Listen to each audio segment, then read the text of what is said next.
Hello, I'm ELD, and this is the first episode of You Can Play Legacy, where we take a look at budget decks for Legacy. No proxies here. These are just decks that are going to be actually the same price or less than a competitive modern deck, but in Magic's sweetest format. So, Dark Depths is what this is all about. Here's the deck list from Haruya, Japan, Suzuki Yuta, taking down first in a big tournament with Rainbow Depths. Feel free to pause that, but I just want to jump right in, talk about all of these card choices and their interaction. So first up here, Dark Depths, of course, the centerpiece of the deck, enters with 10 ice counters on it. We want to get those counters off. Now, you could pay 3 and slowly thaw this thing out. That is not where we are at.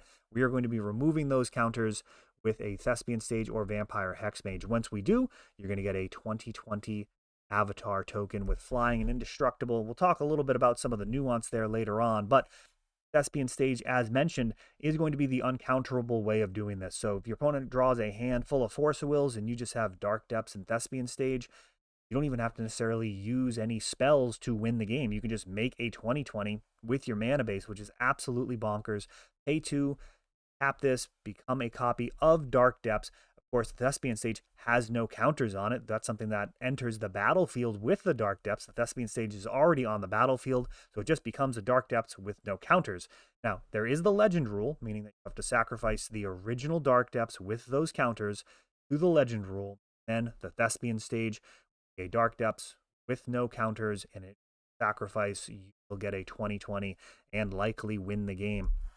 The other way we're doing this is with Vampire Hexmage, a 2/1 first strike, which actually can be somewhat relevant in holding down the fort until you're ready to win.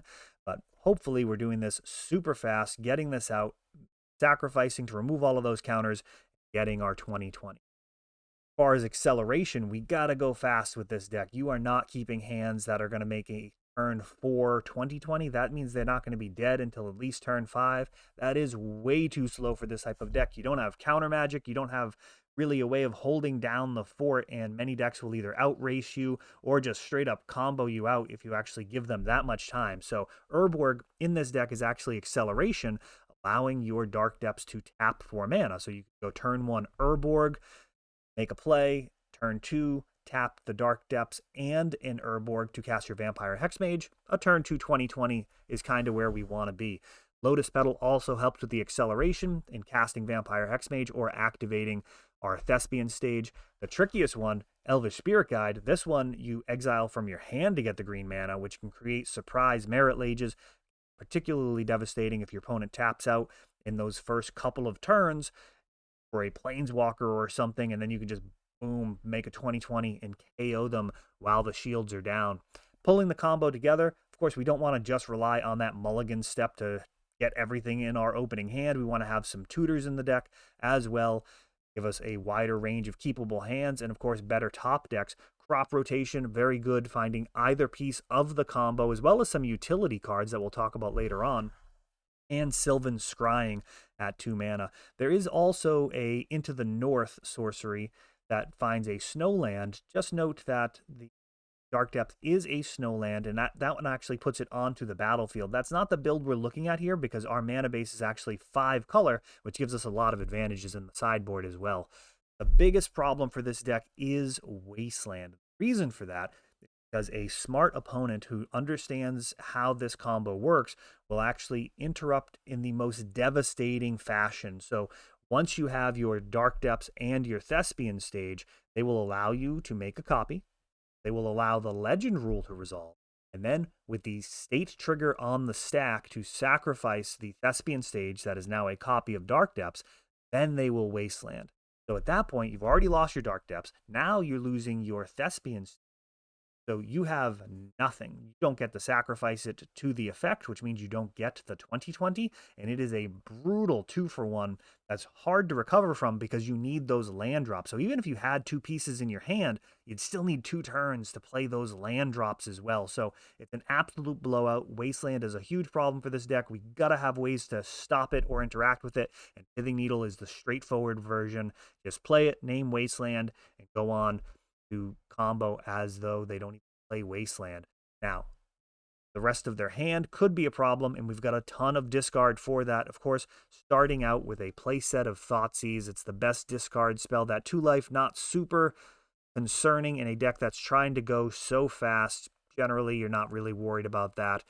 Just trying to get rid of whatever's in their hand. If you're playing against a deck like Burn, you're probably going to be in very, very good shape. There's not a lot that they can do to interact with you. You can just make that 20/20 as fast as possible and get them out of there.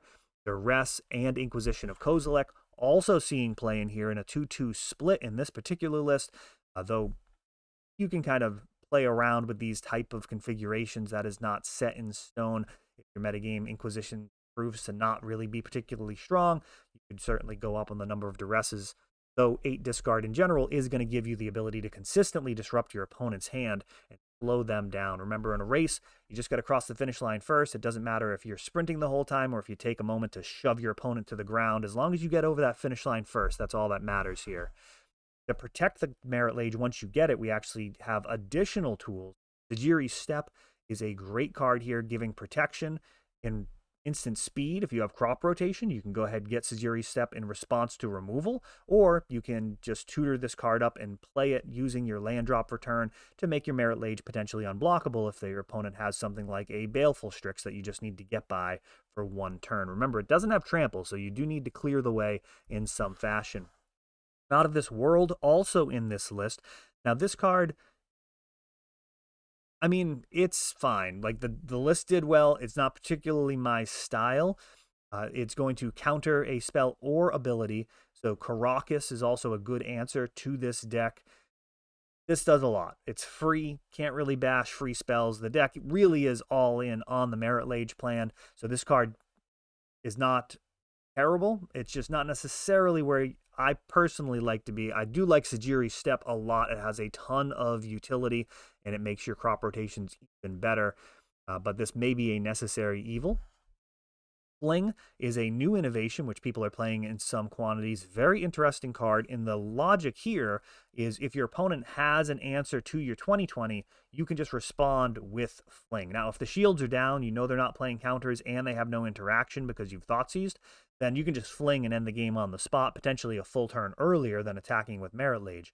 But if your opponent does have something like a Swords to Plowshares, have the 2 mana up, you can respond by flinging it at their face, forcing them to have multiple answers in the same interaction, which could probably not going to happen. So Fling, I think, is a very interesting new addition to these lists. We'll see how it ends up doing. It's kind of something that is recently emerged as an answer to removal for the Merit Lage, and time will tell just how good that is. Ghost Quarter is an excellent answer to Wasteland. What this will do is allow you to initiate a complicated series of effects. So if your opponent has a Wasteland, you can use Ghost Quarter targeting their Wasteland, and then they will likely respond by targeting your Dark Depths. And at that point, then you can pull off your combo. Now, if they have a Wasteland, they're very often not going to just use it on the first combo piece that they see. This is going to be a play that can allow you to instigate that situation. Speaking of which, I'm just going to do a quick aside. If they ever try to target your Thespian stage, because some overzealous players will try and do that, it is a really sick play to then use Thespian stage to copy a basic land if there's a battlefield.